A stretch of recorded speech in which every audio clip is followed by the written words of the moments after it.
করছেন। আমি গুলশান বাগেরহাট জেলার রামপাল থানার বাসতলী গ্রামের বাসিন্দা। আমার এগিয়ে আসার পিছনের গল্প অনেক বড়, সব কিছু আমি বলতে গেলাম না। আমার ছোটোবেলা থেকে সুপ্ত ইচ্ছা ছিল যে আমি একটা ফ্যাশন ডিজাইনার হব, আর সমাজের জন্য কাজ করব, যেখানে গ্রামের অসহায় নারী আছে তাদের জন্য কাজ করব।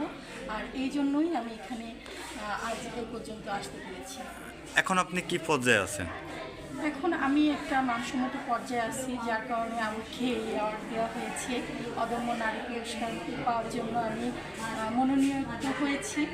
আর যে এই এখন আমি চাই যে আমার বুটিক যে শিল্প, আমি কুটির শিল্প নিয়ে কাজ করছি, এই কাজের মাধ্যমে আমি সমাজে কিছু নারী পরিবর্তন চাই, যাতে করে তারা স্বাবলম্বী হতে পারে।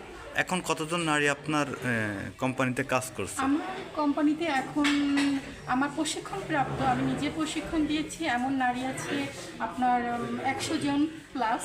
এবং আমার পরিকল্পনা আছে যে আমি সামনে আরও বেশি নারীকে প্রশিক্ষণের আওতায় আনবো এবং তাদেরকে আমি দক্ষ করে তুলব। নতুনদের জন্য কি বলবেন? নতুনদের জন্য অবশ্যই একটা কথা আমি আমার মন থেকে বলতে চাই যে সমাজে প্রতিবন্ধকতা আসবেই, প্রতিবন্ধকতা পার করে আমাদেরকে এগিয়ে যেতে হবে। সমাজের বিভিন্ন যে কুসংস্কার, অন্ধবিশ্বাস নিয়ে আমরা জর্জরিত, সেগুলো পার করে আমাদের প্রতিনিয়ত এগিয়ে যেতে হবে।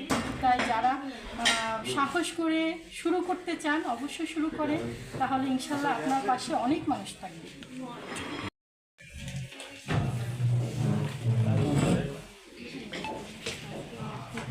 এক মিনিট